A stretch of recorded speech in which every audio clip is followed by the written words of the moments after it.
So I just wanted to share something.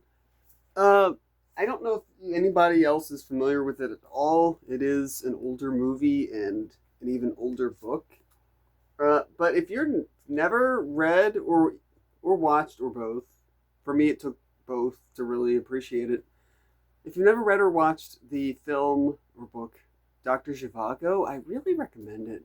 It's it's one of those cases where I think in a lot of ways I feel like the movie was able to use some of the hindsight from the book to improve the narrative. I know a lot of people complain with a lot of books, and I would be inclined to agree with them. A lot of the times, the movies really take away from the book because they really have to pare down what's in it. And there is, to be sure, there's a lot that the movie cuts out. But as far as adapting the novel for the medium in question, film, I feel like it does a really good job. And one of the main ways, and I'll try to avoid spoilers here, but thematically, I'm going to spoil a few things. One of the things it does is it takes the whole story here, which is largely from Yuri Andreevich, Dr. Zhivago. Sorry, I am very sorry if my Russian. I know there's like multiple names, like diminutive names and stuff like that. It was explained in one of the other commentaries about the book that I read, but I'm not very good at remembering it myself.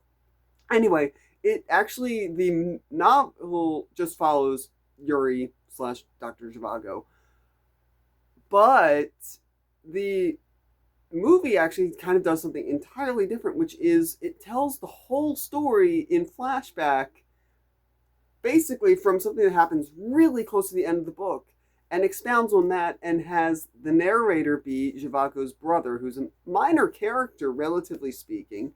He has important stuff to do, and that's why it works really well. This, again, mild spoilers. It's because he's explaining it to somebody who may or may not be Dr. Zhivago's daughter, and thus his niece, and it's kind of important to him. And in doing that, just that little tweak allows them to do something also visually that I think it's a present theme in the book, but it's a theme in the movie. They provide a physical object kind of that carries the same weight. So if you don't know the basic story of the movie, it's something like this. It's about a poet during the Russian Revolution, or at the very start of the Russian Revolution and through the Russian Revolution. It's about a poet who's kind of he's an average guy. He has average guy problems. He has average guy shortcomings. And it's not so much about him, but it's about just an average person going through that period. It's fictionalized, but from what I understand, even talking with people that I know aren't very far removed from the time period or the geography and stuff of where it comes from, from what I can tell, it's actually very well representative, roughly speaking, of what it's trying to tell. And so it's about an average guy at this time period, and it's just an artist viewing these things that are happening, and it's not super political. I mean, you can definitely get some political insight or extrapolate different political ideologies against certain ideologies from it, of course, but it's more just about being an average person at that time. In this case, an average artistic person. And one of the cool ways, bringing back to the beginning, one of the cool ways that it really binds or carries this thread through is in the end of the book, when there's this character that may or may not be Dr. Zhivago's daughter.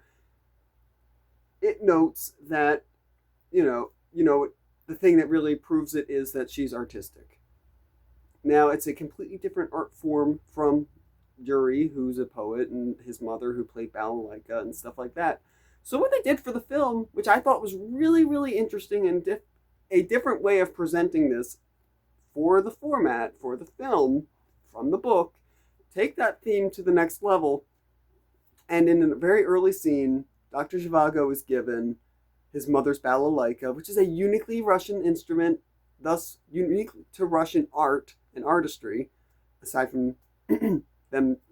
I find a lot of Russian media to be just kind of depressing. Like Dostoevsky, it's very profound, it's very enjoyable in some sense, but it's also very depressing. So the fact that they chose this balalaika, a folk instrument that has a very nice upbeat sound, I just thought it was they feature it heavily in the soundtrack as well, which is a nice touch. So it's one of the few things he receives from his mother when she passes, which is first seen in the movie. And there's a couple of other parts where it's just about him, like, they're boarding a train because they're leaving Moscow, and he's so protective of that thing.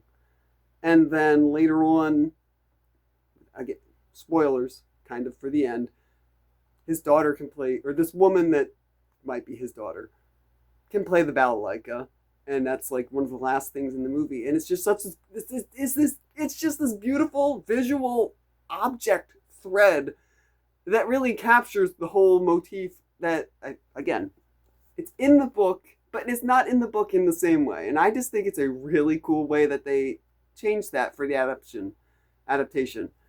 Because a lot of times we're used to things being really different in a bad way. Harry Potter, did you put your Harry, you get it, you goblet of fire. There's stuff like that. And this doesn't do that. This actually follows things really well. But the things that it changes for the positive for the medium. And in some cases, rephrases or clarifies or boils things down to a much better, more interesting, more poignant way of putting it. More dissolved to its essence, basically, where it's necessary. And in other places, it keeps things really the same. And in all cases, I think both the film and the book are really, really good.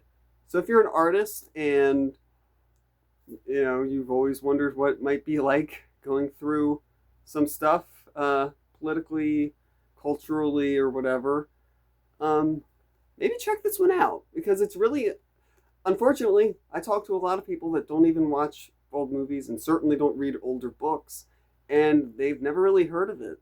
And that's a shame, especially the movie. Beautiful movie. It's like it's like one of those old 3-hour movies. It's got the intermission, it's got the overture, the soundtrack is beautiful, and I don't know if it's shot on location. I don't know. I would kind of would suspect maybe not. I don't know. But the acting is really great. If it's not shot on location, they definitely nailed it. Wherever they built the sets or whatever, they nailed it. And I've always just thought, again, Russian artistic culture, some of the literature is a little depressing, but, the classical music and stuff like that, it's beautiful. So kind of,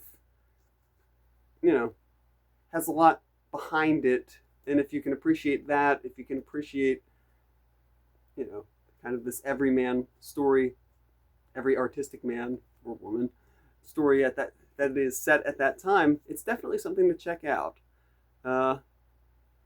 I guess that's all I really wanted to say. I don't do videos like this, and this was completely unscripted, and it probably shows. But anyway, I love to draw, and I hope you guys have a good day, and maybe check out this movie or the book.